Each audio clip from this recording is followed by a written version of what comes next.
Boa noite a todos os seguidores da página São Paulo Conservador, também seguidores da página Ecoando a Voz dos Mártires. Aqui Andréa Fernandes, começando mais um programa das segundas-feiras, às 22 horas.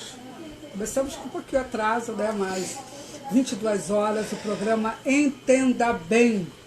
Então, a gente tem por objetivo, o nome do programa é Entenda Bem, e a gente tem por objetivo trazer informações, matérias, trazer a nossa visão sobre diversos acontecimentos pelo mundo e que não são retratados pela mídia convencional. Hoje nós vamos abordar algumas questões que não foram veiculadas pela imprensa, ou se foram, foram veiculadas de forma, digamos, camuflada, escamoteada da realidade dos fatos. Então a gente vai trazer algumas questões aqui. Boa noite, Paula Maria Borges. Boa noite, minha querida Luciara. Oh, que bom! Olha só, tá fazendo jantar de vai, se eu pudesse ir aí agora, eu tô morrendo de fome. Mas tudo bem. Então, gente, vamos começar. Hoje nós vamos também falar de Turquia. Você que está nos assistindo, sabe por que está havendo essa intervenção militar da Turquia lá na Síria, que está atacando os curdos? Você sabe por que está acontecendo isso? Você sabe do que pode resultar essa situação de ataque da Turquia? Por que o mundo está calado? A gente vai falar sobre isso tudo. Só que eu quero começar com chave de ouro. O Ulisses vai nos trazer informações que vão mostrar o perigo do multiculturalismo desenfreado. Sabemos que a Europa entrou nessa missão suicida de abrir de forma irresponsável as suas fronteiras há alguns anos e hoje está passando por situações catastróficas em vários países. Vamos em cada live falar de alguns países para vocês perceberem o risco que o próprio Brasil está correndo. Até porque temos uma lei de imigração que foi sancionada recentemente pelo nosso presidente Temer e que já está em vigor. E essa lei de imigração, ela é única no mundo. Para vocês terem uma noção, o Brasil é o único país onde o refugiado pode ter acesso a todo o território nacional sem o menor problema de circulação. Quer dizer, ele tem livre circulação em todo o território nacional, sem nenhum tipo de impedimento ou de fiscalização. O mundo todo está fechando fronteiras, inclusive a própria Europa. O mundo todo está, dando uma nova roupagem na legislação de imigração, tornando-a bem mais dificultosa no acesso dos estrangeiros, dos imigrantes, dos refugiados, mas o Brasil abriu as fronteiras. Tá, e por que a Vera Magalhães da Jovem Pan disse que é uma lei de vanguarda? Sim, a lei de imigração, viu a equipe aqui participando? Ela diz que a lei de imigração é uma lei de vanguarda justamente por isso, porque nenhum país do mundo, nem a Alemanha, teve coragem de colocar em prática os princípios que norteiam a nossa legislação, a nossa lei. Por quê? Todos os países estão preocupados com a questão da segurança nacional. Então existe na legislação de cada país preceitos, artigos que mostram que deve haver uma preocupação com fronteiras, uma preocupação com a segurança nacional, ainda que politicamente eles não coloquem em prática, mas pelo menos a lei prevê essas situações. E o Brasil não. O Brasil, ele simplesmente dá direitos ao refugiado, na realidade, se você for ver da forma prática, que superam os direitos dos próprios brasileiros. O refugiado imigrante que entra aqui, ele já passa a ter direito maior do que o próprio brasileiro nato, do que aquele brasileiro que nasceu aqui, que trabalhou, que está passando maior dificuldade para tentar construir esse país, e eles passam a ter privilégios que nós não temos, nós brasileiros não temos. Então, todos os países estão preocupados com a questão da segurança interna e estão tomando medidas para torná-la mais eficiente. E a nossa lei de imigração jogou por terra totalmente a questão da segurança, totalmente. Pelo Estatuto do Estrangeiro, a segurança nacional era uma questão prioritária, estava acima de tudo. Agora não.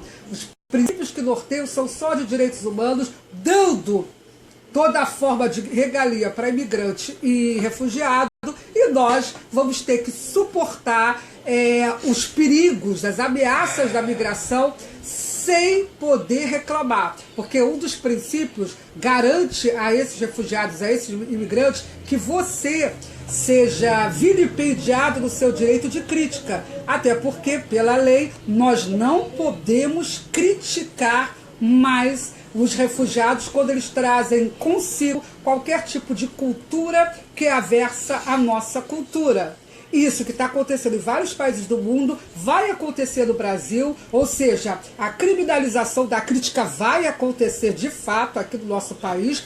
A crítica ela já é criminalizada a nível de YouTube, Facebook, ou de nossa crítica, principalmente ao Islã, a doutrina islâmica, ela é cerceada. Vocês podem ver que os nossos perfis, quando fazemos críticas ao Islã ou aos agentes do comunismo, eles sempre são bloqueados. Então já há esse tipo de oposição no campo virtual. Porém, no campo legal haverá sim, de forma pior, porque a lei diz que deve ser garantido para esses imigrantes e esses refugiados que eles sejam tratados de forma não discriminatória, sabe? Eles proíbem a xenofobia. E na visão do legislador e da esquerda que vai usar essa lei contra nós, contra o povo brasileiro, qualquer crítica ao caráter, à natureza de violência que muitos imigrantes e refugiados trazem consigo,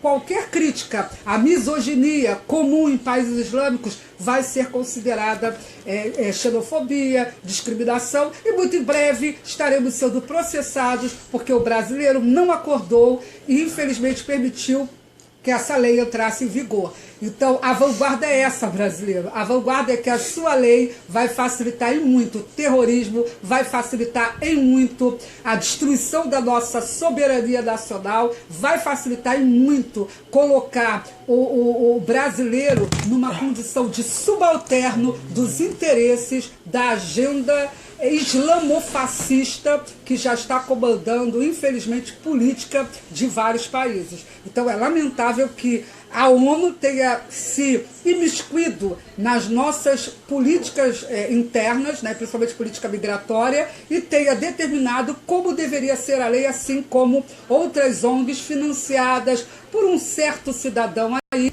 que a gente sabe que infelizmente está ajudando a destruir os países pelo mundo. Então é lamentável, a gente deve, esse ano de 2018, procurar maneiras para tentar revogar pelo menos alguns artigos dessa lei. Precisamos, gente, é mais do que necessário.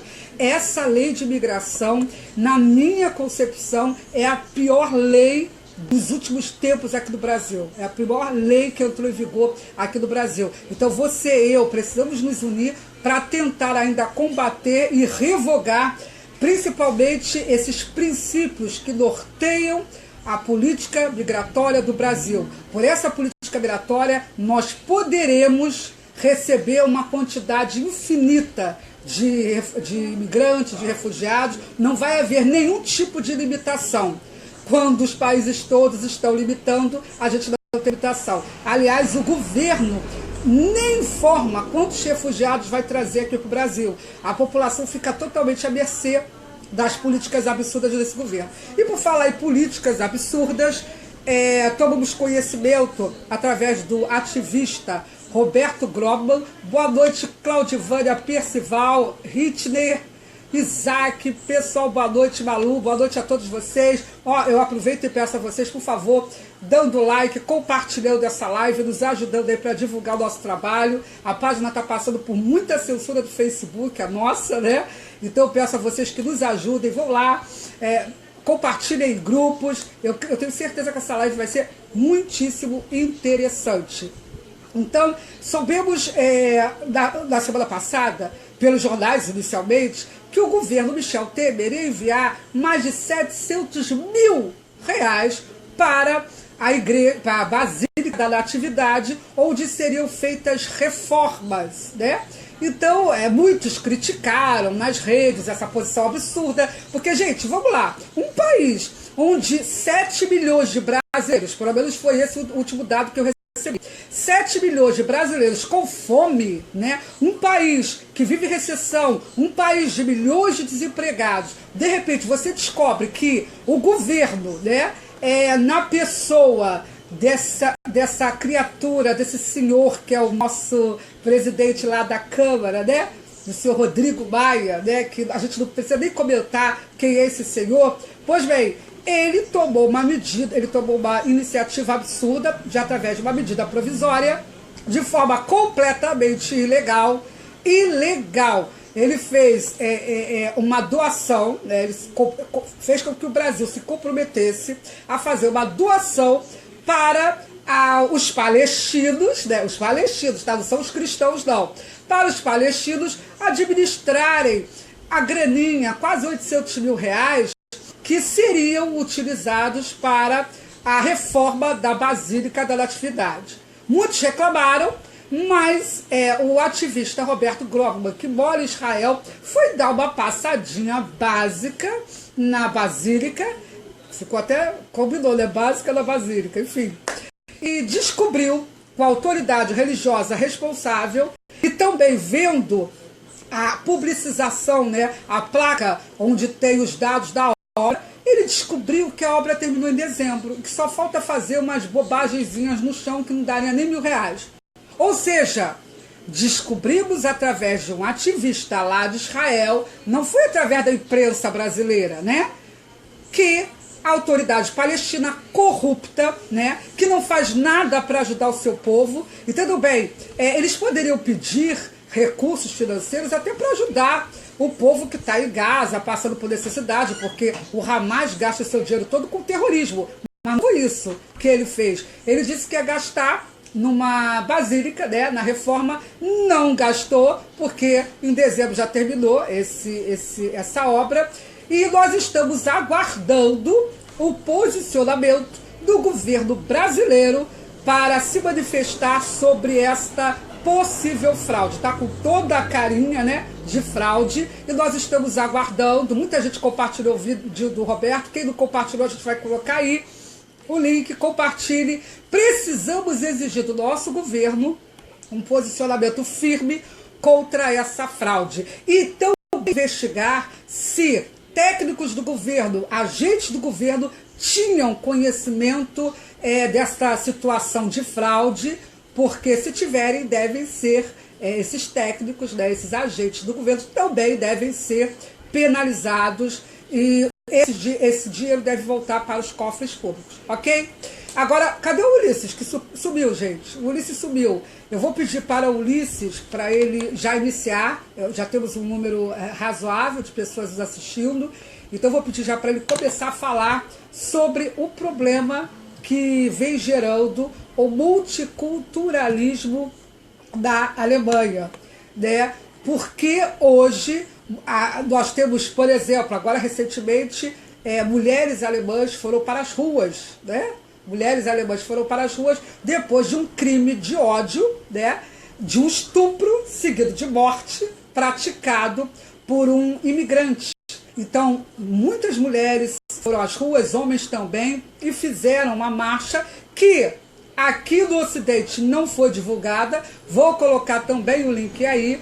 E as pessoas não têm noção do desespero que já está começando a tomar parte, não, infelizmente ainda não é a maioria, pelo que dá para perceber, mas parte da população alemã. Por que isso? Então hoje a gente vai falar um pouquinho sobre a questão da Alemanha e depois vamos entrar na questão do ataque da Turquia a alvos curdos. Isso é muitíssimo grave. Eu vejo essa questão da mesma gravidade, não tem diferença nenhuma, com os acontecimentos no Irã. Se você ficou apavorado com os dados que a gente trouxe aqui sobre o Irã, que estava massacrando o seu próprio povo. Hoje a gente vai ver um outro caso terrível de massacre, de violação de direitos humanos, de uma forma que vocês não viram, com certeza, análise nenhuma por aí. Eu tenho certeza que vocês não viram. Eu estou esperando Ulisses. Ulisses! Gente, ele sumiu. Gente, é maravilha. Ulisses! Você veio ou não vem? Você tá falando? Puxa, era esperar aqui. Bom, gente, isso acontece. Não Agora com a aparece. palavra, Ulisses. A câmera só vai em você, ela não aparece não. Vai. Vamos lá. Gente, boa noite para quem eu não falei ainda. Então, olha só. Eu selecionei aqui alguns dos vários casos que têm sido relatados pela mídia do não politicamente correto sobre coisas que têm acontecido na Alemanha. Por que a gente optou por falar sobre a Alemanha? Porque a Alemanha está num estágio avançado de islamização. A gente tem que dar nome aos bois. Para você ter ideia, a população muçulmana na Alemanha ela já supera bastante os 7%. Os últimos dados que eu tenho aqui são de 7... Oi, Lúcia, tudo bom? Boa noite. Os últimos dados que eu tenho aqui são de 7,5%, são de 7,5%. Gente, uma população muçulmana de 7,5% já chegou ao nível do perigo. A gente sempre fala para vocês nos nossos vídeos, né, do Ecoando, a gente vai falar sobre multiculturalismo, exatamente, Lúcia. Os nossos vídeos do Ecoando, a gente sempre fala, eles têm níveis, tá? Enquanto essa população ela é de 1, 2, 3%, não tem muito perigo. Quando a população muçulmana num país chega a 5%, a gente já pode começar a acender a luz vermelha. Espera aí, deixa eu só avisar aqui que eu tô aqui com vocês. Então vamos lá. Os alemães já... Então a Adriana colocou uma coisa muito interessante. Os alemães eles vão diminuindo. Por quê? Existe uma política na Alemanha, e vazou um documento recentemente da Alemanha, de que o objetivo é receber 300 mil imigrantes nos próximos 40 anos, para poder compensar a diminuição da população. Então, na verdade, a gente está diante de uma mudança, de um câmbio populacional na Alemanha. As estatísticas não são nada boas. Fala aí, Lincoln, beleza?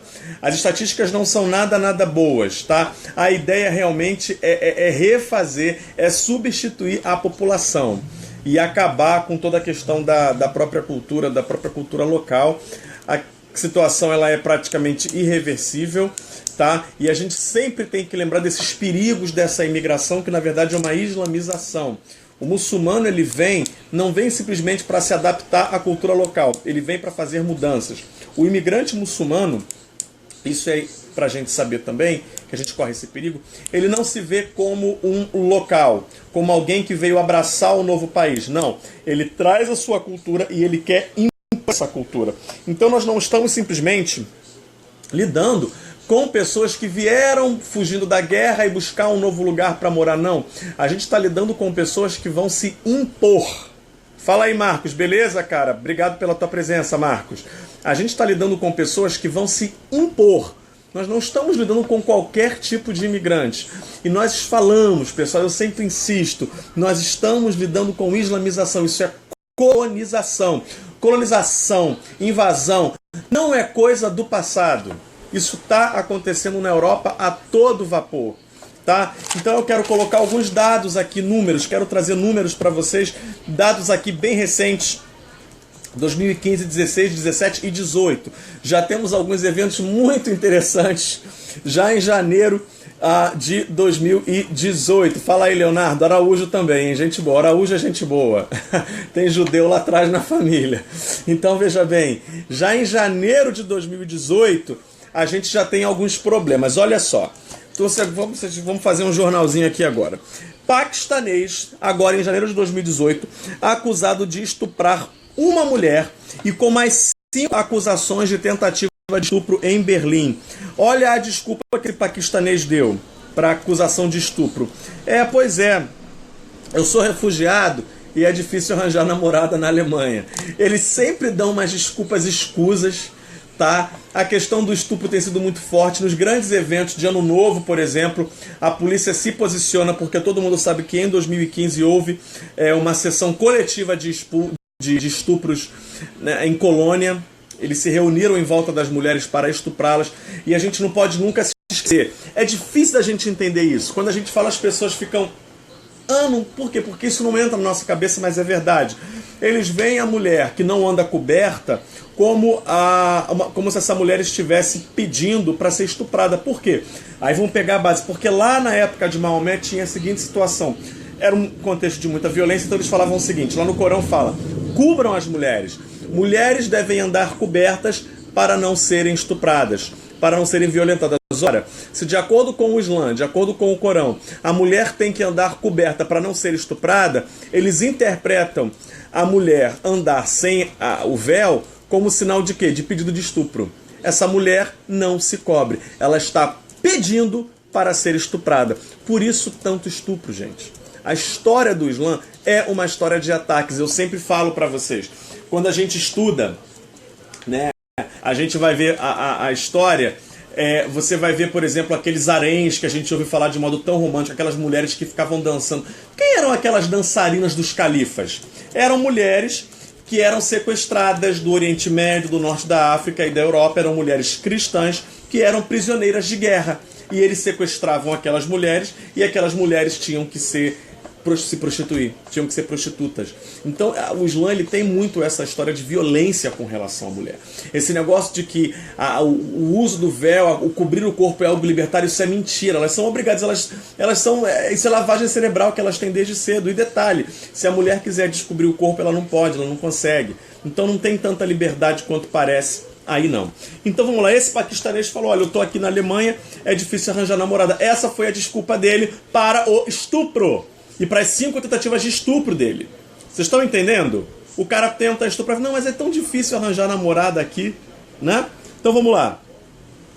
Vários migrantes sudaneses têm entrado na Alemanha sem fazer o registro de impressão digital.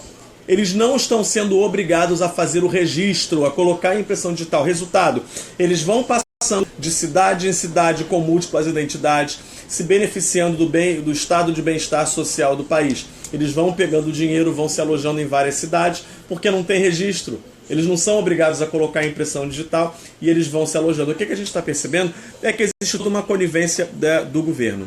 Tá? A Europa não está reagindo. E o problema todo é que esse pessoal está chegando, eles estão morando nas ruas. Eles estão se drogando, eles estão roubando. As ruas da Alemanha estão infestadas de imigrantes. Não tem condições de receber esse pessoal. Na França, na Itália, eles vão fazendo pequenos roubos nas ruas. E sem contar os casos também de esfaqueamento, né? Uma modalidade também de ataque muito popular hoje em dia lá. Eles pegam e enfiam a faca nas pessoas. Bom, outra coisa. O governo alemão, ele paga que existe uma política de integração trabalhista. As pessoas vão chegar e vão receber treinamento para terem uma profissão. Mentira isso, porque na verdade, dos mais de 1 milhão de imigrantes que entraram no país em 2016 e 2017, apenas 6.500 receberam esse tipo de treinamento para o trabalho. Esse pessoal está ficando nas ruas. Tá? Na verdade, a Merkel ela tá comendo na mão dessa galera. Ela está abrindo. A gente sabe que tem politicagem, tem dinheiro aí, os interesses deles são políticos e religiosos porque tem um imperativo. Aí você fala assim, mas no mundo secularizado, numa Europa secularizada, como é que a religião vai ter um papel? Muito simples. Para eles se expandem em nome da religião. Mas no nível político eles trabalham com dinheiro e com politicagem, com troca de favores. Então a linguagem deles é política, fazem negociações políticas, mas eles estão atendendo, na verdade, ao grande imperativo de islamizar o mundo. A gente não pode nunca se esquecer que quando a população muçulmana vai chegando num determinado país, eles entendem que as leis deles são superiores. Não é à toa que na Inglaterra, por exemplo, existem os tribunais de Sharia. Se o muçulmano tem qualquer problema na Inglaterra, por exemplo, ele não vai recorrer ao sistema legal do país. Existem tribunais islâmicos espalhados pela Inglaterra. Tá? Então, realmente, eles não se adaptam e eles fazem pressões para que as leis do país se adaptem a eles. Outra coisa interessante, a gente tinha ouvido falar do caso de mutilação genital nos Estados Unidos. Pois bem, peguei aqui agora recentemente 48 mil casos de mutilação genital feminina na Europa. Eles estão trazendo os problemas deles para a Europa e as práticas. Alguém vai dizer, mas isso é uma questão da cultura africana, isso é uma coisa tribal, não tem nada a ver. Pois é, eles estão imigrando para a Europa e trazendo esses problemas. Vamos parar com esse relativismo cultural. Porque eu coloco um problema, as pessoas, mas isso é cultura. E daí que é cultura? Mutilar, fazer mutilação genital feminina é cultura. E a gente vai ficar de braços cruzados e não vai denunciar isso? Essas coisas estão acontecendo. Crimes de honra, maridos que matam mulheres. O pai matou uma filha. O pai matou uma filha. Por quê? Porque o pai não gostava do namorado da filha. Esse homem, imigrante também. Tá? Isso acontece nos países islâmicos, né? A mulher tem que ser obediente. Como ela não é obediente, ela vai ser punida. A garota de 19 anos de idade foi morta pelo pai. E o pai falou, eu não gostava do namorado da minha filha. Tá? O parlamento alemão aprovou agora uma lei que multa meios de comunicação por promoverem discurso de ódio. Pessoal, pergunto para vocês, o que é discurso de ódio? Qualquer coisa pode ser discurso de ódio. Isso que eu estou fazendo aqui pode ser discurso de ódio para eles. Qualquer crítica que se faça aos imigrantes pode ser discurso de ódio. O parlamento aprovou essa lei agora. Tá? Uma coisa interessante, o Pew Research, Instituto de Pesquisas, olha o que o Pew Research está fazendo. Eles, fazendo as estatísticas deles sobre refugiados entre requerentes de asilo, o Pew Research não conta mais os requerentes de asilo como refugiados, tá? Esses aí já devem ser considerados já talvez cidadãos alemães, pessoas que estão em processo. Mas veja, a gente já não tem mais como saber quantas pessoas estão pedindo asilo, quantas pessoas vêm. Porque o Pew Research simplesmente decidiu, não, nós não vamos mais contá-los como Pew, P-E-W, Pew Research, Instituto de Pesquisas. Eles não contam, quer dizer, quando essas pessoas começarem a causar problemas na sociedade, a gente não vai mais saber quem é imigrante que está causando problema. Eles estão maquiando o problema da imigração. Tá bom? Vamos lá. As autoridades alemãs já admitiram que perderam o controle sobre milhares de imigrantes ilegais potencialmente perigosos. Pessoal, no meio dos imigrantes vem os perigosos. Como é que a gente vai saber?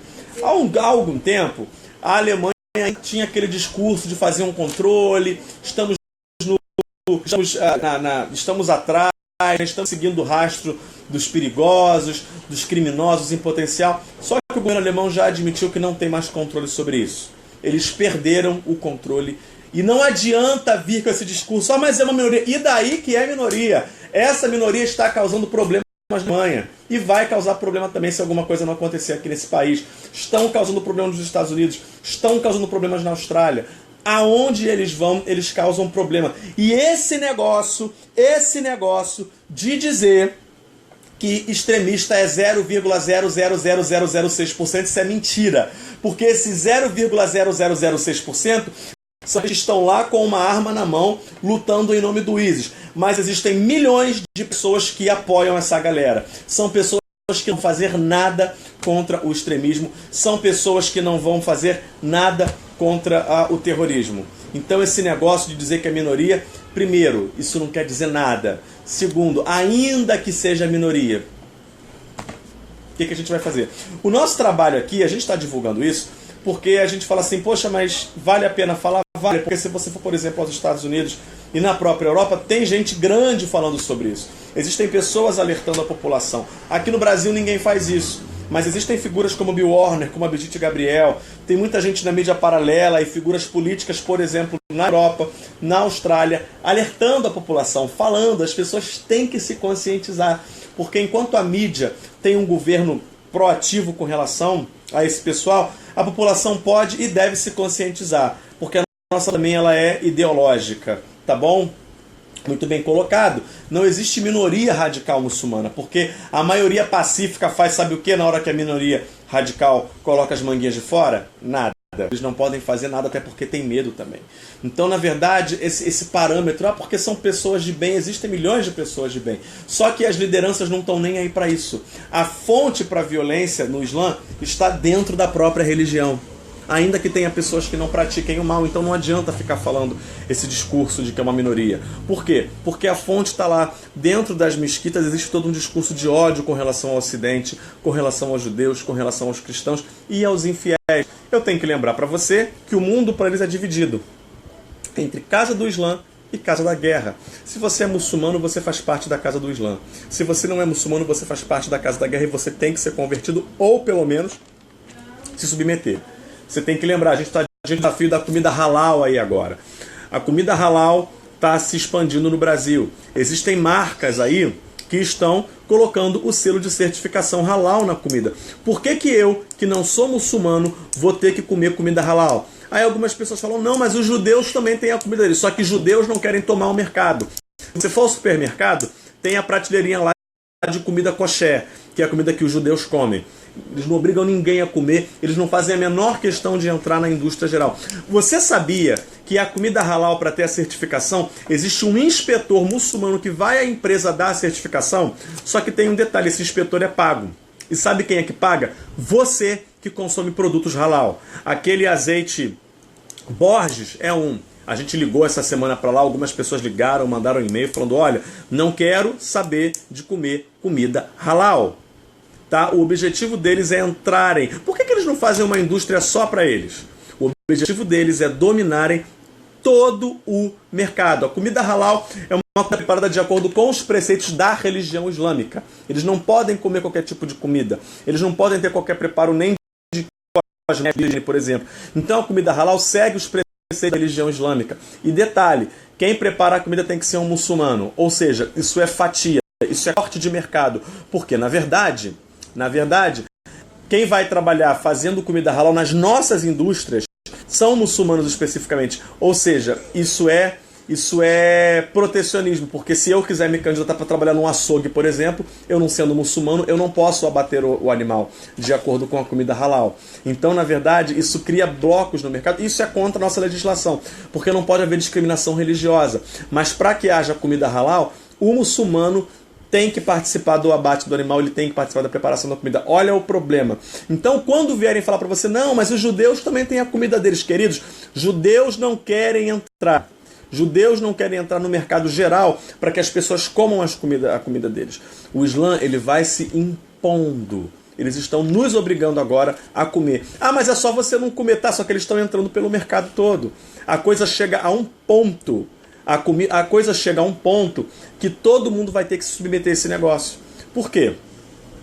Por quê? Porque eles não querem simplesmente ter a comida para eles. Eles querem que todo mundo coma a comida do jeito deles. Esse é o problema. E tá todo mundo achando isso bonito, tá todo mundo achando isso lindo. Isso é domínio de mercado. Na Europa, acho que na França, eles não comunicam mais se a comida é halal. As pessoas estão comprando sem saber. Eu tive um caso recentemente agora na França de um supermercado, mercearia, não vende álcool. Por que não vende cerveja, não vende álcool, não vende nem vinho? Porque os muçulmanos não podem consumir álcool. Então ninguém mais vai tomar álcool. Não pode ter nem presunto. Você quer comer um presunto, você não pode. Você tem que mudar de mercado. Por quê? Porque os muçulmanos se ofendem. Então não pode nem ter presunto dentro do supermercado, gente. Que absurdo é isso, gente. A gente tem que levantar a voz para falar, vamos correr, que tem do muito que eu selecionei, falta pouco aqui. Tá bom? Vamos lá. Isso agora em 1º de janeiro. 2.000 imigrantes altamente agressivos se reuniram em frente à estação central de Colônia. Policiais tiveram que se reunir. Por quê? Porque em 2005 é onde teve a questão dos estupros. Tá? Questão dos estupros na... 2015, quer dizer. 2015 é onde teve vários estupros promovidos por imigrantes. Tá bom? Vamos lá. Berlim. Agora, no ano novo agora, 22 mulheres foram atacadas, apesar da presença de 1.700 policiais. Pessoal, eles não se intimidam com presença policial. Mas no Brasil não tá diferente. E daí? Você quer mais problemas aqui no Brasil? Eu não aguento esse pessoal que vem falar isso pra mim. Mas no Brasil também é violento? Você quer mais violência aqui? Você quer mais... E o pior, a violência deles é movida por religião. Eles ficam cegos em cima disso. Não há prisão que dê jeito porque eles estão felizes de serem presos por causa da religião deles. Se matar, melhor, porque o que eles mais querem é que você mate, para eles poderem ir para o paraíso lá. tá bom? A líder do Partido Verde na Alemanha acusou a polícia de Colônia de racismo. Por quê? A polícia de Colônia colocou o seguinte, olha, temos aqui imigrantes norte-africanos nafris. Essa mulher do Partido Verde achou que era uma referência ao nazismo. Aí a líder do Partido Verde ficou toda encrespada, falou que era racismo. Ele falou, não, na verdade, nafris é uma sigla em alemão que quer dizer ofensor norte-africano potencial, intenso. E ela acusou esse pessoal de racismo. Porque, gente, isso para eles é discurso de ódio. Você não pode nem indicar que a pessoa é perigosa. Mas tem pessoas, tem policiais que estão indicando. Tá bom? 19 de dezembro de 2016. Vamos voltar um pouquinho. Um tunisiano salafista. O salafismo está crescendo na Alemanha. Um tunisiano salafista... Explica o pessoal. Eu fiz de propósito. Tá? É estratégia. Um tunisiano salafista promoveu um ataque jihadista a um mercado de Natal em Berlim. Pessoal, essa coisa de ataque a presépio, a símbolos religiosos, festas cristãs, está sendo muito comum. Eles saem dando chute em presépio. Os shoppings na Alemanha não podem mais quase fazer decoração de Natal, também por medo. Porque eles saem arrancando tudo. Uma coisa muito importante, o salafismo está crescendo na Alemanha. E aí, para quem não sabe o que é salafismo, eu tive que pesquisar hoje, tive que perguntar. Então, como a pessoa que me explicou está aqui, vai explicar para vocês o que é salafismo. Explica agora. Sim, gente, o salafismo é uma doutrina islâmica da vertente sunita, tá bom. Que os pregadores, né, os doutrinadores acreditam que o Islã deve ser seguido da mesma forma que era praticado nos tempos do profeta Muhammad. Então eles acham que o Islã, que vocês conhecem como Islã moderado, mas que para esses, na realidade, não é mais nada do que apostasia, esse Islã moderado é absurdo e o Islã que deve ser seguido é aquele que foi ensinado pelo profeta Muhammad.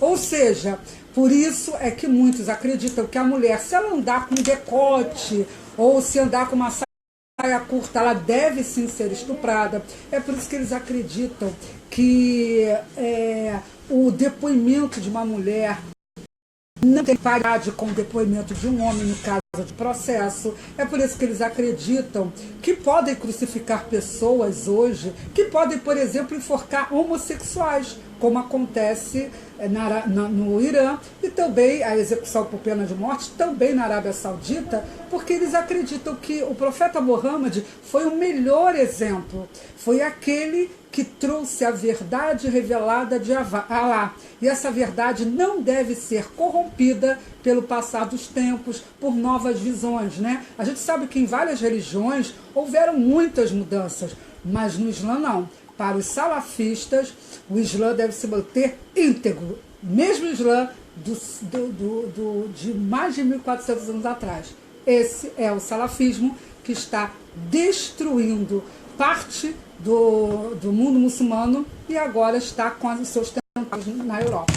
Então, olha o que a Adélia colocou. Salafistas são pessoas que levam o Islã ao pé da letra na época de Maomé. Pessoal, esse discurso do não, mas isso é um relativo, isso são alguns extremistas que interpretam mal. Pessoal, não está adiantando falar isso porque existem pessoas que estão levando o Islã ao pé da letra. E isso não é interpretação radical, é o Islã como é. Esse discurso não adianta. E outra coisa, alguém colocou aqui, manda esses muçulmanos de volta para os seus países. Não pode. Na Alemanha, pelo menos, tem lei. Acho que na Europa toda, na União Europeia, porque o globalismo é isso. Você acaba com a autonomia dos países. Na Europa, você tem essa lei que diz que não pode mandar refugiado de volta. Pessoal, não adianta ficar recebendo refugiado. O problema da guerra não vai acabar. Na verdade, esse problema não pode ser contornado com imigração. O que a ONU tinha que fazer? Ajudar essas pessoas lá, acabar com a guerra lá. Porque receber imigrante é matematicamente provado. Isso não vai adiantar. A gente tem que lembrar que isso é uma revanche. A gente fez uma live no outro dia falando exatamente que o Islã ele sempre tentou, desde o começo, invadir a Europa. Daí as cruzadas. norte da França, Europa Oriental, Europa Ocidental, Oriente Médio. Isso é uma revanche. Eles pararam durante um tempo. Você não pode se esquecer que no final da Idade Média aconteceu reforma protestante, aconteceu contra-reforma e a Europa se fortaleceu na sua identidade.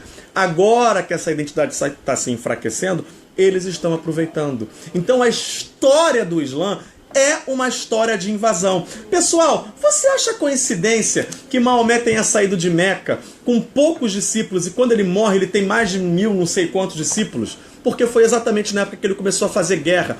Ou se converte ou morre. Outra coisa, quer vencer, quer matar, entra para minha religião. Era isso que ele fazia. O próprio Maomé era guerreiro. E quando ele morre, os próprios amigos lá e parentes começam a se digladiar pela liderança da religião. Eles foram se expandindo. E não venha me dizer que guerra sempre existiu. Eu sei que guerra sempre existiu. Agora é fato que essa religião ela já começa com guerra. E não era simplesmente guerra defensiva, pessoal. Não era guerra ofensiva. Vamos lá. Já falei para vocês que várias crianças estão entrando no país, na Alemanha, sozinhas. Eles estão mandando crianças. Detalhe, 90% são meninos. Tá? Por que vão ficar mandando homens para a Europa? Tá? Daqui a pouco eles estão se reproduzindo. 30 de janeiro desse ano, o bispo de Rosenburg já disse, lá na Alemanha, a reconciliação entre cristãos e muçulmanos é impossível. Por quê? Porque na própria gênese, na própria essência do Islã, está um sentimento anticristão. Não existe possibilidade. Esse discurso da paz, do amor, isso é coisa que o pessoal multiculturalista e muitos cristãos estão fazendo, mas não adianta fazer isso, pessoal. Isso não adianta. Eles não têm esse discurso. E enquanto a gente fica querendo fazer discurso de reconciliação, eles se fazem de vítimas, dizendo que poucos são os extremistas e fica todo mundo achando que o extremismo é uma exceção e o Islã vai se fortalecendo. Tá bom? Outra coisa. Agora, do dia 3 de fevereiro, aqui, a última notícia que eu tenho aqui. Não, 3 de fevereiro do ano passado isso. Um muçulmano de 33 anos entrou numa igreja protestante citando versos do Alcorão. Aí tem um pequeno detalhe, era um culto em memória, né, de uma pessoa, não sei se era um serviço funeral ou se era de corpo presente, mas era um culto em homenagem a uma pessoa morta, que tinha morrido. O homem entrou citando versos do Alcorão, olha a mentalidade deles, tá? Não sei se você sabe, mas no Oriente Médio, na época do Ramadã, os muçulmanos ou estão na mesquita ou estão na rua citando versos do Corão. Eles são assim, eles ficam com o Corão citando em voz alta para as pessoas se converterem, entendeu? Então esse homem, ele entra na igreja, cita versos do Corão. Sabe o que o pastor falou? Ah, ele não sabia que era um culto fúnebre. Gente, e daí? É claro que ele não sabia, mas faz diferença se ele sabia ou não? Ah, então se ele não sabia que era culto fúnebre, ele pode entrar numa igreja. Se um cristão fica na porta de uma mesquita com uma Bíblia, hein, gente? O que vai acontecer? O que vão falar? Pessoal, tem muito mais coisas, tá bom?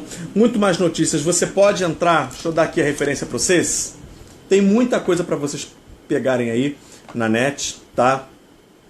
Você vai jogar no gatestoneinstitute.org, muita coisa em inglês porque vem em primeira mão, tá? A gente continua informando vocês e esse tipo de coisa, não se enganem, em maior ou menor extensão vai acontecer no Brasil. O vitimismo islâmico tá aí, eles se fazem de vítima o tempo todo, tá bom? Eu não falei da missa metade para vocês, tem muito mais coisa para falar, mas foi só para dar uma ideia. Eles não estão brincando, tá? E eles se fazem de vítima, eles se impõem e eles não estão nem aí se vão ser presos ou vão ser mortos. A grande questão é essa. O nosso povo não está entendendo o que é Islã. E detalhe, é bom porque é anestesia. Acordar para a realidade é complicado, porque você tem que agir.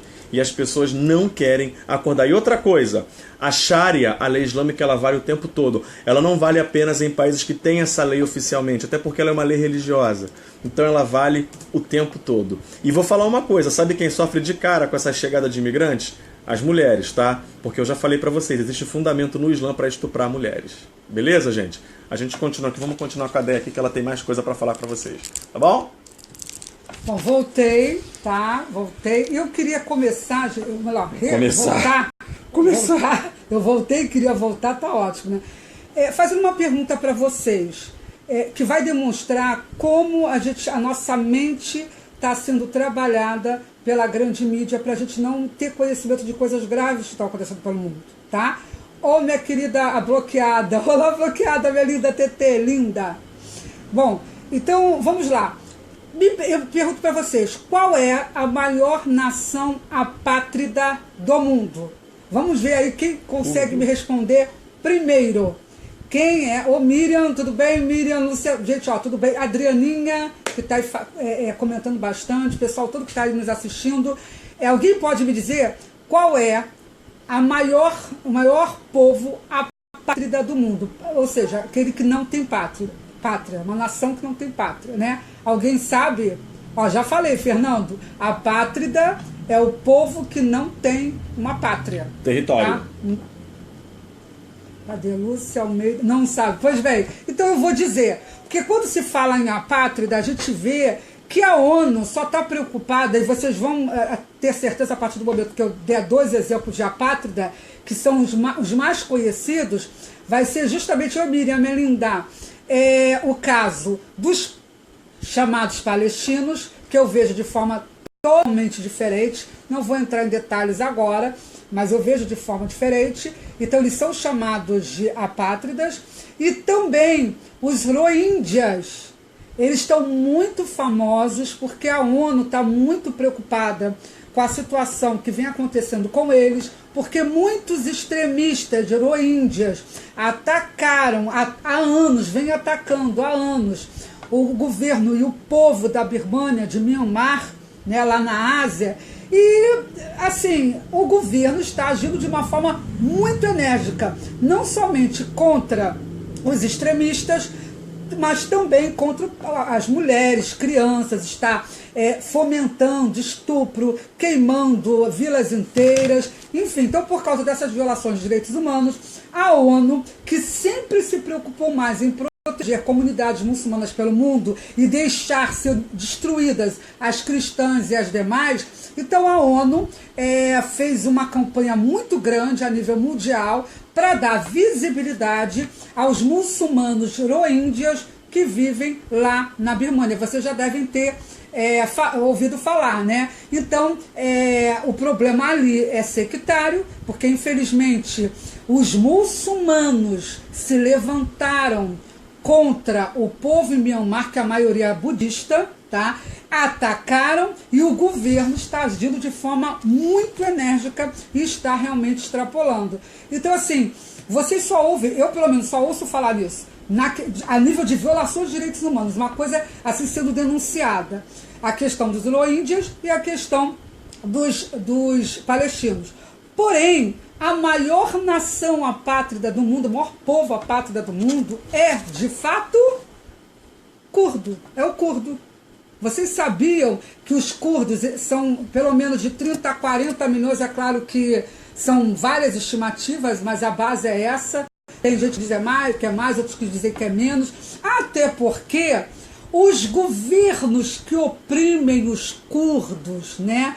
O Irã, o Iraque, a Turquia, a Síria, não dão detalhes precisos sobre a população curda. O que a gente sabe razoavelmente é da população curda que está na diáspora, que foi obrigada a fugir dos seus territórios por causa da perseguição desses estados.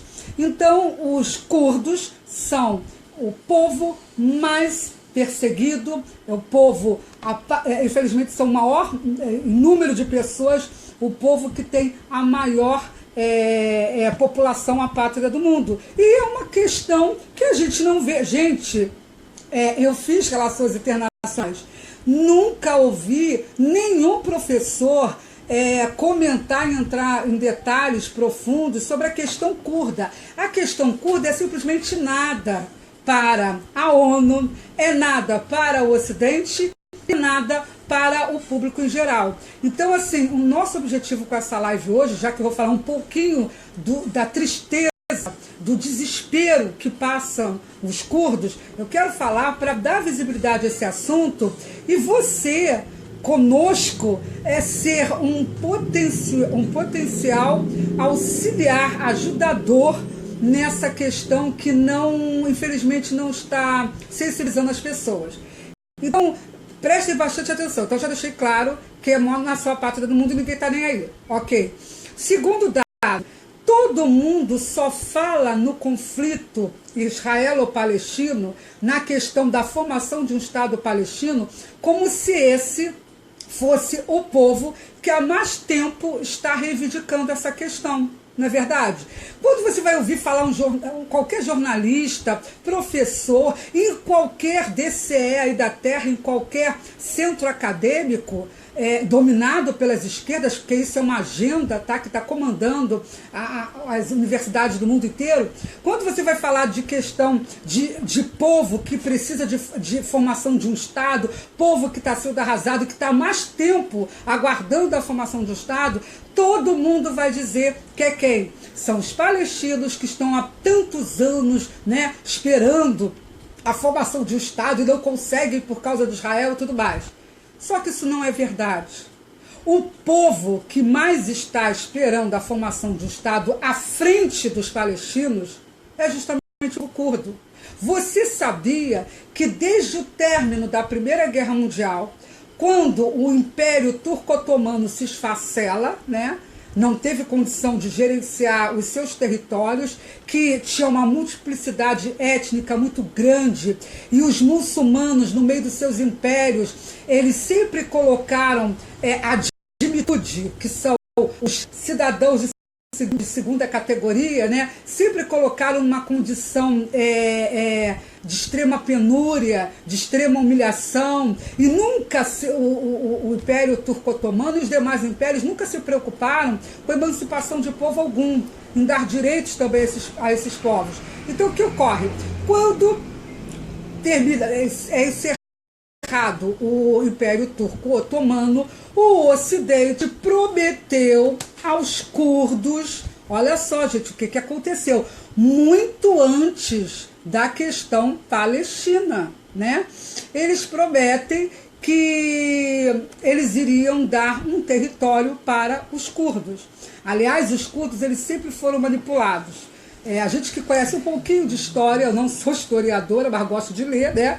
A gente sabe que, infelizmente, os turcos otomanos chegaram a prometer para os curdos, né, fazer suas promessas mirabolantes de autodeterminação, de apoio e tudo mais, quando perpetraram o genocídio contra os cristãos, armênios, assírios e gregos. Infelizmente, os curdos se uniram com os turcos em atrocidades contra os cristãos gregos, assírios e armênios, acreditando na vã promessa da Turquia, porque a Turquia é a república, né, fundada por Ataturk. Mas eu digo, quando o Império Turco-Otomano estava ainda na sua condição plena de ação, infelizmente fez essas promessas levianas para os turcos, e eles acreditaram e acabaram ajudando os turcos a perpetrar essa desgraça, que foi o genocídio armênio e dos gregos da Síria, e que infelizmente hoje o próprio Brasil não reconhece, e as igrejas evangélicas e católicas não estão nem aí. Dificilmente um cristão brasileiro sabe o que foi o genocídio armênio, sabe o que foi o genocídio também dos gregos ou dos assírios. Aliás, os cristãos nunca se preocuparam muito com história, e foi por não se preocupar com a questão do genocídio armênio que Hitler teve toda a liberdade, e fala sobre isso, para promover o Holocausto. Quando a gente não aprende com uma barbárie, outra já está sendo preparada para nos assustar e a gente continuar na mesma letargia até a barbárie chegar a nós. Então, o que ocorre? Já no fim do Império Turco-Otomano, houve promessa do Ocidente, né, por interesse, é claro, aos curdos, de promoverem a sua autodeterminação, de promoverem um Estado para os turcos, muito antes dos palestinos. Eu pergunto, querido, se isso é real, e você pode procurar, você vai achar nos livros de história que isso é verdadeiro, eu pergunto, por que o seu professor ativista, petista, que está lá nas universidades, né, com essa ideologia maléfica, terrível do Paulo Freire, por que ele não fala para você da questão curda? Por que na UERJ, quando você entra nos corredores lá de história e de outro, que é uma bagunça aquilo lá, cá entre nós, né? Humanas, né, em geral, ciências sociais. Tanto na área de humanas, principalmente. Quando você entra nos corredores lá, tem lá a causa palestina, um monte de panfleto e lá fazendo propaganda. Você vê prefeituras no Brasil inteiro bancando eventos para a causa palestina. Porque o teu professor ativista só fala na causa palestina e não fala na questão curda. Porque isso é uma questão política. É só por isso, é uma questão política. A esquerda não tem compromisso com os curdos. E era para ter, mas não tem. Era para ter, porque a gente sabe que o PKK, que é o Partido Curdo, é o Partido dos Trabalhadores lá, curdos lá da Turquia, ele teve apoio inicial nas atividades de quem? Da União Soviética, dos comunistas. Então, o que ocorre? Era para a esquerda estar preocupadinha com a questão curda, mas abandonou completamente a questão curda. Então, o que ocorre? Infelizmente, os curdos foram abandonados pela comunidade internacional. Eu poderia entrar em muitos detalhes, mas não vou entrar muito por causa da hora, né? Porque hoje o Ulisses, né? O Ulisses mergulhou aí na Alemanha e na Europa. Então, o que acontece? Estamos hoje vendo que esse povo que está sendo abandonado no meio acadêmico e midiático está hoje sofrendo terríveis ataques no território sírio. E isso aconteceu principalmente depois de uma ação do governo Trump. No dia 17 de janeiro, Trump anunciou que iria criar a Força de Segurança da Fronteira Síria. Essa Força de Segurança da Fronteira Síria ia utilizar principalmente homens das Forças Democráticas da Síria, que era uma milícia, é uma milícia formada por vários grupos, inclusive curdos, a maioria de curdos, tá? Mas também outros grupos, e essas forças democráticas da Síria foram a milícia que ajudaram, junto com os Estados Unidos, né, principalmente os Estados Unidos, ajudaram a dar fim ao Estado Islâmico. A principal milícia dessas forças democráticas sírias é justamente o YPG. Quem é o YPG? São as Unidades de Proteção do Povo Curdo. Então, esse grupo do YPG era a principal milícia, né, o maior número de homens, né, combatentes, que formaram o grupo que livrou Raqqa. Quem lembra que Raqqa era a capital do Estado Islâmico na Síria? Eles livraram. Foi graças aos corajosos combatentes do YPG, dessas forças democráticas da Síria, que boa parte do território sírio foi livre do Estado Islâmico. Você sabia disso? Pois bem, os Estados Unidos fizeram um trato com essas milícias. Qual era o trato? Olha só, vocês nos ajudam, né, a nos livrar do Estado Islâmico, e nós vamos ajudar vocês na institucionalização dessa milícia de vocês. E foi o que aconteceu. No dia 13 de janeiro, Trump anunciou, olha, vamos criar a Força de Segurança da Fronteira da Síria, que é formada, basicamente, ia ser formada por 30 mil homens, sendo que 15 mil seria desse YPG, que é o grupo sírio curdo, tá? Que fica lá no norte da Síria. E outros 15 mil homens, que iam ter de diversas etnias, inclusive ia ter árabe, ia ter turco, checheno, sabe? Outros povos também iam fazer parte. Gente, tem muitas etnias ali. A gente tem que lembrar que o território sírio, assim como iraquiano, turco e tudo mais, iraniano, é tudo uma concha de retalho, é muita etnia. Então, essa força de segurança da fronteira síria, ela ia ser responsável para salvaguardar, para proteger a fronteira da Síria com o Iraque e com a Turquia. para evitar novas invasões do pessoal do Estado Islâmico. Entendam bem, já há anos o YPG, que é esse grupo sírio, já vem promovendo essa segurança, vem combatendo o Estado Islâmico, como eu falei aqui. Então, gente, os Estados Unidos só está institucionalizando e ajudando, inclusive a informação é que a CIA iria auxiliar no preparo desses combatentes. Então era uma coisa que de fato já está acontecendo ali, né? Mas o que ocorreu? Quando Erdogan, né, o novo candidato a sultão otomano, soube que o YPG ia participar dessa força de segurança da fronteira da Síria, ele ficou iradíssimo. Por quê? Erdogan não quer que os curdos sírios que combateram o Estado Islâmico, que tiveram várias perdas, um povo sofrido, que tem uma unidade militar só de mulheres que estão morrendo em plena guerra, né? Ele não quer que esse povo tenha autonomia.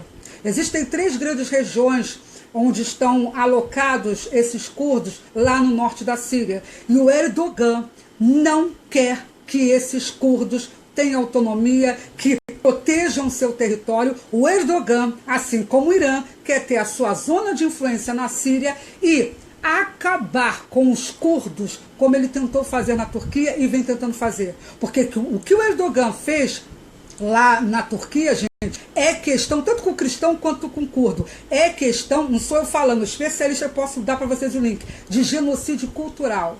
Genocídio cultural foi o que o Erdogan fez na Turquia. Ele chegou a promover deslocamento de curdos e troca de população, levando turcos europeus a viverem. Eles expulsou os curdos nativos de alguns territórios, principalmente assim mais próximos de Anatólia, e promoveram uma troca de população para o quê? Eles estavam promovendo limpeza étnica, tá? Lá na Turquia. E ninguém fala exatamente sobre isso. E o problema é muito sério, por quê? Entendam bem, o YPG, que é esse grupo sírio, o curdo sírio, ele já toma conta de 700 quilômetros dos 911 quilômetros da fronteira. Está meio torto aqui, mas vocês ainda estão... Ai, meu Deus. Olha só, ficou nervoso. Enfim, bom, gente, isso acontece, problema técnico aqui. Então, os curdos sírios, eles já protegem 700 quilômetros dos 911 quilômetros da fronteira da Síria com a Turquia. Então, a realidade é essa, é que é uma milícia forte que está protegendo o seu território, é isso que está acontecendo. Só que, o que a Turquia faz? Resolveu atacar os curdos que vivem no norte da Síria. E as palavras de Erdogan, quando ele soube que desses 30 mil que iriam fazer parte dessa força de segurança da fronteira síria, ele disse que iria estrangular, olha o termo que ele usou, essa força planejada de 30 mil soldados na Síria antes mesmo de nascer. E não deu outra. No dia 20 de janeiro, Erdogan começou a atacar o território sírio, quer dizer, violando a soberania nacional, só que teve apoio, prestem atenção, do Irã, tá? Que já tem o Hezbollah e outras milícias terroristas que ele paga para dar apoio ao governo genocida do al-Bashar, do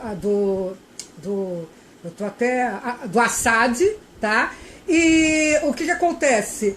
Eu até me bolei, onde é que eu estava? O que eu estava falando da Síria? Me perdi, não. Eu fui olhar aqui para o meu programa e eu estou preocupada com a hora, acabei me perdendo. Pois bem, enfim, aí o que acontece? O Erdogan, simplesmente, ele começa a atacar os sírios curdos no seu território com o apoio do Irã e com o apoio da Rússia. Lembrei agora, a Rússia. Falou em Rússia, a gente se perde. Porque a Rússia, muita gente não sabe, mas a Rússia permitiu, abriu o espaço aéreo sírio, porque ela comandava tudo ali naquela região, abriu para que o Erdogan tivesse condição com seu exército de atacar, fazer ataque aéreo. E, aliás, a Rússia tirou centenas de homens que estavam na região que seria atacada pela Turquia. Então, entendam bem, a Rússia e o Irã deram apoio a uma carnificina, onde o próprio Erdogan avisou através da imprensa que vai dizimar, ele chama de 10 mil terroristas, porque ele chama todos os curdos de terroristas. Então ele diz que, porque são 10 mil homens, a Turquia crê que são 10 mil homens que fazem parte do YPG. Então ele diz, eu vou dizimar esses terroristas. E com isso é lógico que também pretende dizimar a população curda que está nesses locais que estão sendo atacados. Então o que ocorre, gente? A Turquia ela integra a OTAN desde 1962. E a Turquia está atacando um grupo que é aliado e financiado, treinado pelos Estados Unidos, que também faz parte da OTAN. Então, prestem atenção, já tem muito jornalista dizendo que o certo era a Turquia ser lançada fora da OTAN, mas não tem como, por uma questão estratégica. Quem é que vai jogar por terra, mandar para fora da OTAN, um país membro que tem o segundo maior exército, né, de todos os integrantes, e que também tem a maior base militar, né? Gente, então não tem como a OTAN, como é que se diz, dizer que a Turquia vai ser, como é que se diz, vai ser expulsa da sua entidade. Não será. Então, a gente vê o absurdo.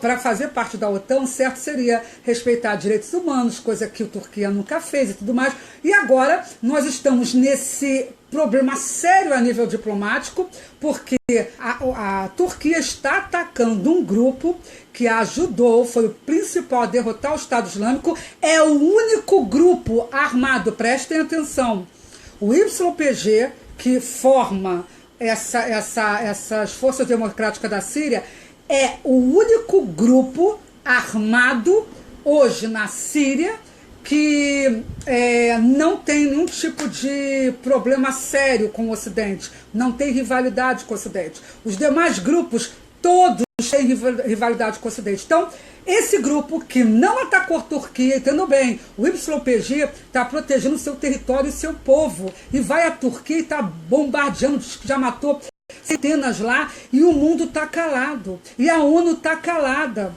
né? E é um grupo que é aliado dos Estados Unidos. E essa comunidade internacional está completamente calada diante dessa terrível covardia. E a gente sabe que a carnificina vai aumentar porque a Turquia já avisou que vai bombardear outras regiões em que estão os curdos. Então, eu não vou me alongar, porque já são 11h25 e já tem mais de uma hora de live. Erdogan? Deixa eu falar. Peraí. Tem tempo? Tem tempo? Tem, pra mim tem, claro, vai. É porque eu lembrei uma coisa do Erdogan aqui pra falar pra vocês. Pois é. Então, Bom, então, fala. Então, enfim, então, gente, o que acontece? Isso é um fato extremamente grave, porque a gente está vendo um povo sendo destruído, e isso vai passar, esse conflito vai transbordar para território turco, com certeza. Ali na Turquia existem de 10 a 15 milhões de curdos que também querem a sua independência, que estão há décadas já com conflito. Ora o conflito como é que se diz? É bem beligerante, já morreram mais de 40 a 45 mil pessoas, e a maioria curdos, nesse conflito. Ora tem cessar-fogo, mas agora com essa nova etapa da guerra síria, com a Turquia invadindo um território para poder dizimar uma milícia que ajudou o país a se livrar da facção terrorista mais perigosa do mundo, o que eu vejo, gente, é como uma covardia sem tamanho. Sem tamanho. O que Erdogan está fazendo. E preste atenção numa coisa. Esse Erdogan que está hoje dizimando curdos, o povo apátrida, um povo que sempre foi traído por todos os países do Ocidente, inclusive pelos Estados Unidos. Quando estavam sendo dizimados por Saddam Hussein, os Estados Unidos prometeu que ia socorrer e não fez absolutamente nada. Mas nós podemos ser voz desse povo, nós temos que ser voz desse povo. E esse Erdogan que está dizimando hoje o povo curdo na Síria e também no território turco, é o mesmo Erdogan que, em discursos, há alguns anos atrás, na Alemanha, disse para os turcos que vivem na Alemanha, ele disse, gente, se você procurar link na internet, ele faz um discurso para milhares de turcos em solo alemão, dizendo o seguinte: não se assimilem. Isso, assimilar-se é o que? É você aceitar pacificamente, voluntariamente, a lei de um país, toda a conjuntura, os costumes desse país, a lei. É você interagir bem com os cidadãos desse país. Isso é assimilação. E o turco genocida do Erdogan disse que os muçulmanos turcos que vivem na Alemanha, que foi falado ainda há pouco, que esses turcos não devem se assimilar, não devem aceitar as leis alemãs. Ainda disse: olha, vocês têm que ter os melhores carros, as melhores mulheres, os melhores empregos, mas não se assimilem, porque a assimilação é violação de direitos humanos. É violação de direitos humanos segundo a Sharia ou a Sharia, que é a lei islâmica, né? Porque o muçulmano, segundo essa visão doutrinária ortodoxa, ele deve se sobrepor aos infiéis que somos nós. Então, é por causa desse tipo de discurso, e a gente sabe que a Turquia financia as mesquitas que existem na Alemanha, né? Ela financia, ela leva os pregadores e diz o que os pregadores devem propalar nessas mesquitas.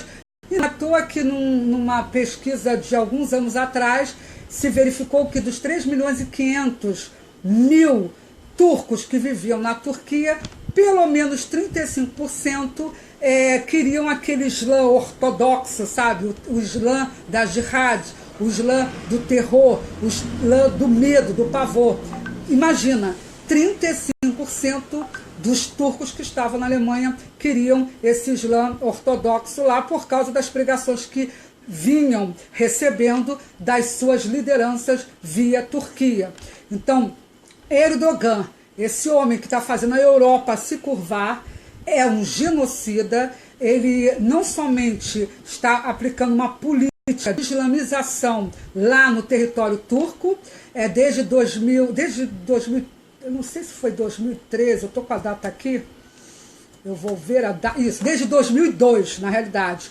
Desde 2002, mais de 17.000 mesquitas, através desse Erdogan, foram construídas lá na Turquia. Ele está islamizando de uma forma terrível, são hoje mais de 90.000 mesquitas na Turquia. E olha como o negócio é grave, durante essa incursão da Turquia lá no território sírio, gente, no território sírio, o povo está dando apoio a isso, até porque nas 90.000 mesquitas, os líderes são obrigados, eles fazem com prazer, mas o governo ele dita também o que deve ser falado. Eles estão lendo uma parte do Corão chamada Al-Fat, a conquista, que é uma parte do Alcorão para, digamos, estimular as pessoas a essa parte belicosa de achar que tem o direito de se apropriar do território alheio, né? Conquistar o que não lhe pertence.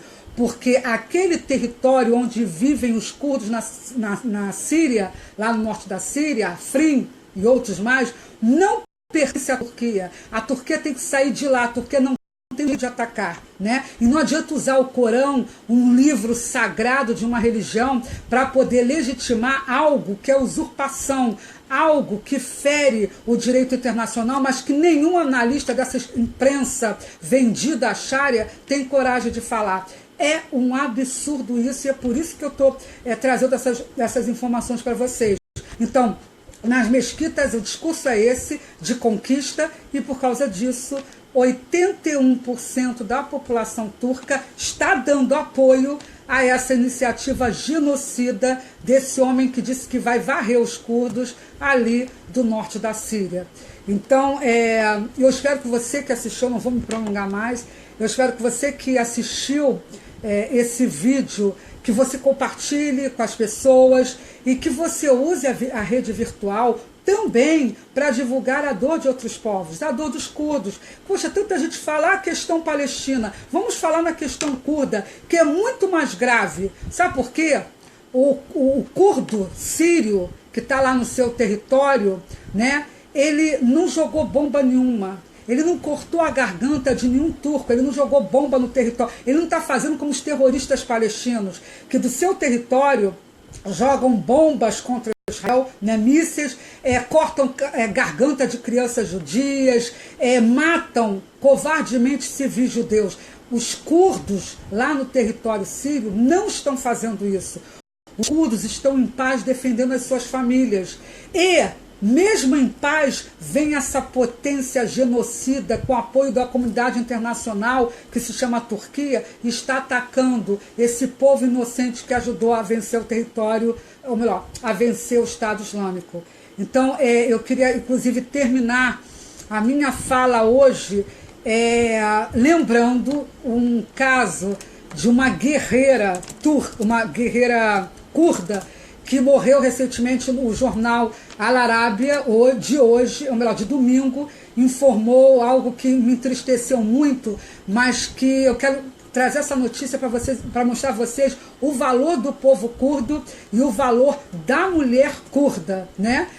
Num tempo em que mulheres, essas feministas ocidentais, estão indo para as ruas aos milhares para falar besteira, para defender aborto, para defender uma agenda besta, uma agenda totalmente ignóbil, né? Em tempos em que milhares de mulheres vão para as ruas e não lembram das dores que estão passando das mulheres curdas, eu queria lembrar do caso de uma curda linda, uma menina de 20 aninhos, apenas 20 aninhos, que era soldado do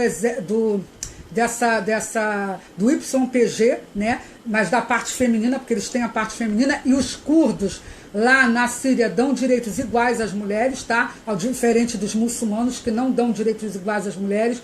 Essa menina de apenas 20 anos de idade morreu quando foi lançar, o nome dela é Avesta Rabur, né? Avesta Rabur.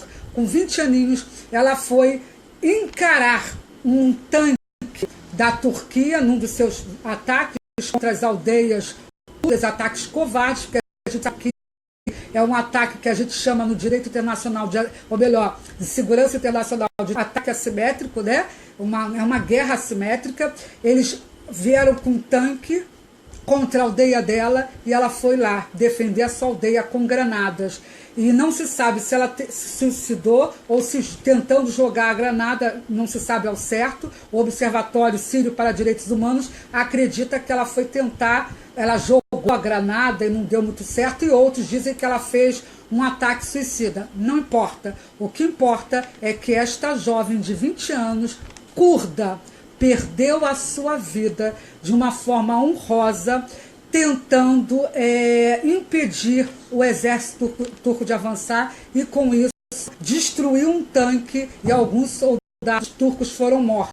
Sabe por quê? Essa curda não fazia como mulher palestina e outros palestinos que usam de terrorismo contra civis inocentes. Não, ela estava numa guerra e numa condição de jovem mulher, enfrentou um tanque de uma potência genocida islâmica, de uma potência que está tentando destruir o seu povo. Então eu termino essa live hoje honrando a memória de Avesta Rabur, essa menina linda. Eu tenho aqui a foto dela no jornal Al Arábia, porque aqui no Ocidente não se fala nisso, né?